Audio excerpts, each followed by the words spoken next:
excited. Very excited. Hey peeps, how you doing? This is your girl, Linda Marcus Smith.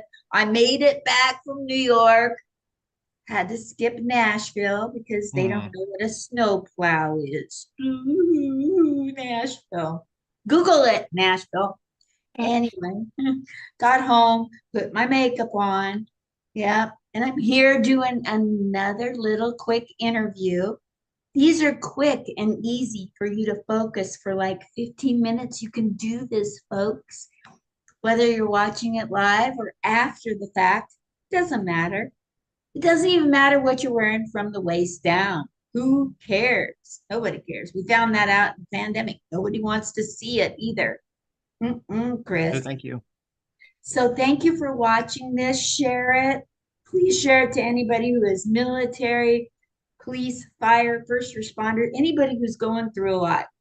I guess that means everybody right now. Share it with everybody. When I started comedy, only the veterans needed a laugh. Now the whole freaking world needs a joke. Job security. Right on. So let's do this right now. My guest is sitting right over there, patiently waiting for me to ramble like an old lady. And here's the intro.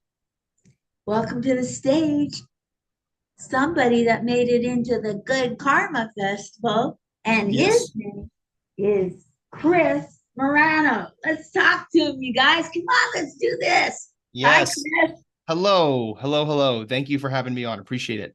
Yeah, I appreciate you. You're kind of larger than life sitting there, like you're looking bigger than me. I'm kind of intimidated, but hi. So you live in New York or do you live in one of the outlying states? Outlying states. I'm a Pennsylvania resident. Yes. Where do you live Hey. exactly? So, well, if you know where Collegeville is in Pennsylvania, it's like west of King of Prussia. King of Prussia is usually the suburban mecca for people because that's the second largest mall in the United States next to Mall of America. So I'm a little bit west of that. Wow. So how Yes. far are you from Philly? Let's get down to it. Oh, oof. Well, I mean, if we're talking with traffic, it's like an hour and 20 minutes on 76, but it's like 30 miles away, 35 miles away, something like that. Wow, traffic is a problem. On that particular road, the Schuylkill Expressway, yes, it is a terrible, terrible, terrible road. How did they get the name Schuylkill? There's a lot of weird names in our country.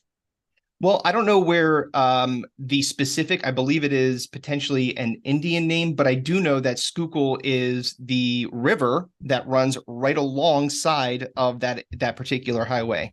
So it's a very clean river. It's not clean. It's really disgusting. So don't go swimming in that. They do have races on there. It's called Boathouse Row. They got crew races going back and forth all the time. Now that's the river that goes through Philly by the art museum, Yes, that's correct. and it is very muddy. It's very green and gross. It's not Caribbean water. It's the opposite side of the spectrum. Very gross. Yeah, I was amazed. I lived in Philly for about 6 months. Okay. I was a roommate. I was next door to the art museum in the Oh, Philadelphian hotel. yeah. It was like I could put out my hand and borrow a cup of sugar from Van Gogh. Oh, wow. It's because it's like right that close to the museum. Well, that's fun. You could have gone up and down the Rocky Steps a whole bunch. I did. Uh, I'm sure you did.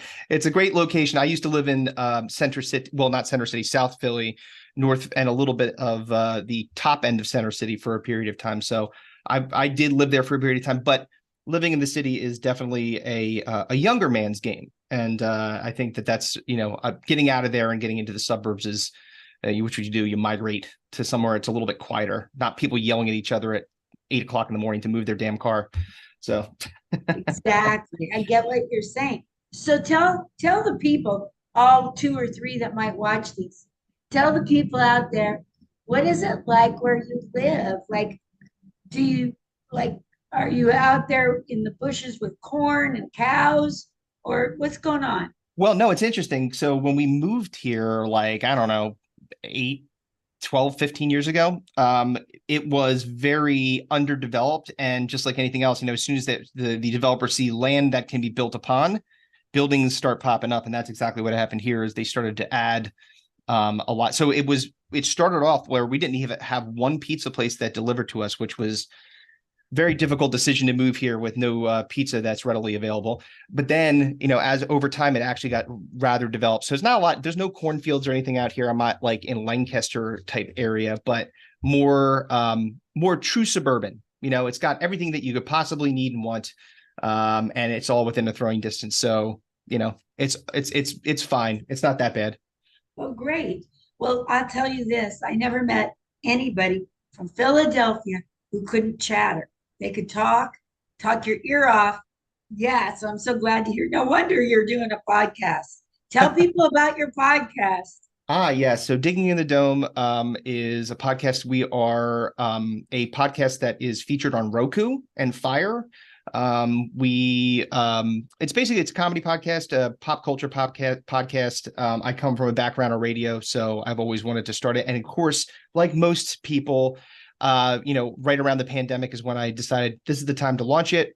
So we do interviews with people, and so that's like one part of the podcast. It'd be musicians, artists, comedians. We had finalists from America's Got Talent. We've had international comedians. We've had all kinds of really great guests, and musicians. We've had people from Candlebox on. We've done a lot of interviews, but it's also mainly just me and my co-host, who I've known for pretty much my entire life, going back and forth on different segments that we have. It's fairly structured radio show type format, but it's been great. We started off with obviously no subscribers and listeners. We just passed 800,000 views on YouTube and 18,000 subscribers. So it's going well. And we got picked up by Roku. So that's pretty cool. That's fabulous. Way to go. Thank you. Congratulations. My Thanks. gosh. Holy Yeah. Toledo. Just for being a chatter. Just because I can just rattle off. That's right. Maybe my Philly roots have finally gotten me something. It's Exactly. Oh, that's wonderful. Yeah. I I think that's fabulous. So who are like what has something silly, weird, hard, stupid, or scary that happened in one of your episodes? Oh God. All right. This is a really easy one for me. So we have one of our segments is called the topic randomizer. So I have this, it's basically a wheel that you spin it, and wherever it lands, the next episode you have to do whatever the wheel says you have to do. And one of these topics was I double dog dare you. And that one, my co-host double dog dared us to eat the one chip, that really super hot chip. That was, and because, we respect the fact that it's a lot funnier if you start off the podcast by eating said chip and then try to make it through the podcast. Yeah, that was rough. There's actually a really good summary of what happened in that episode on our page. It's the one chip challenge on our YouTube channel, and it just goes through the amount of times that I say after we've eaten the chip, how many times I say that my stomach's hurting me throughout the podcast, and it's way more than you would expect. It was rough. I'll never do that again. Yeah, but you didn't need to go to the hospital. No, but it was bad. Like the next day or two, the bathroom trips were very unpleasant, and yeah, and when we immediately ate the chip, we had to stop the podcast for 15 minutes so we could recover and then jump back in. And but you're doing everything because your mouth is literally on fire. I was doing everything that I could to stop the pain. So I was looking at, like, in my kitchen, I got bread and I ate the bread, and then I found you know what kefir is, right? It's like a probiotic drink. So I grabbed that and just because it's milk, like milk based or yogurt based, and I started chugging it, not realizing that it had been expired for 3 months. So yeah, it was bad. That's crazy. That's weird, hard, stupid, and scary all together.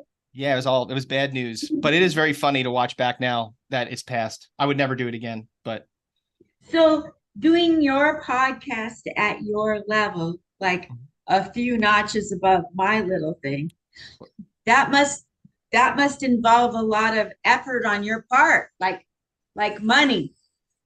oh yeah, I mean the money is really on the investment on the front end, right? It's the getting the equipment together. Like I am sitting in my studio right now, which is also my home office for my regular job.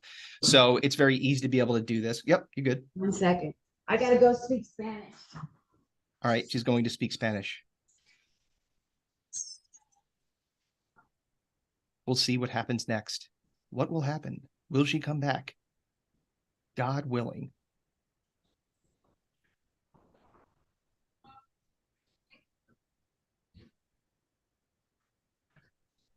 It's the owner of the apartment. He's giving me 5 minutes to get off Oh, here. wow. Okay. He said 5 minutes. We got I've 5 never minutes. had a man give me 5 minutes to get off, but I'll take it.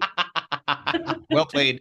Okay, so tell people about what we were talking about, then Mhm. tell them your social media and plug the Karma Festival. Absolutely. So, Good Karma Comedy Festival. I'll be performing at Walrus Alley on February 28th. I think it is 27th.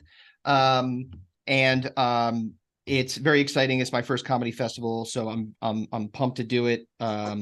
It is actually, excuse me, it is the 27th, to be clear, at 7 o'clock. So myself and a bunch of other really great comedians are going to be performing there. Best of the Fest. Very excited.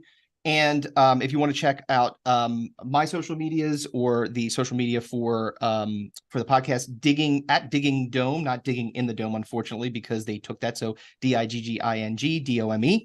Go check that out. There's all kinds of good content there. Me, I am Chris Morano on Facebook. I'm Chris Morano on Instagram. So go check me out there. I put some clips up there every once in a while just to tantalize people, make them want to come out and see me. So very excited to go and do that festival up in Connecticut, and excited to work with those really great comedians. And again, all thanks goes to Frank, who has put this thing together and really giving comedians a really good shot to be able to go and have some exposure and some success. So Yes, and very excited about that. I hope that this festival helps your podcast become a success. I'm kidding. I just want to be able to continue to get fest creds. I saw that you had a festival and that you won, right? You won I a won a prestigious award. contest. That's fantastic. Thank you. It's so That's great. great. Congratulations. Thank you. It means a lot to me, but some of my people are like trying to downplay it. You only had 12 comics. Listen, don't make Who it cares? small, make it big. I'm about making it big. Right on, man. Exactly. And by the way, like, hey, you didn't compete against those other 12 people. You Thank, did, right? So like, and everyone's got you take the wins when you get them. That's thank the you. bottom line. Be happy about your wins. And if people are trying to cut you down like that, well, they can pound sand, frankly, because they're not doing it. Thank you. I've had so many people that I thought were my friends lately start saying snide remarks. It happened this morning. I found that like you're pushing yourself out of my inner circle. Go ahead. Yeah, fine. I think it's there is, I'll say this, the comedy community is really surprising to me.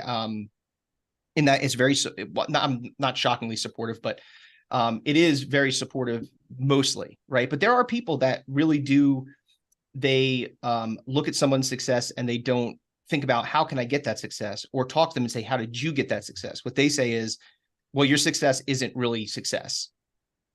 Okay, but you're not doing anything, so why are you coming down it on me for that? And I think that again shows it's an easy excuse for them to use to be able to justify their poor performance or lack of performance or lack of credentials like you're getting.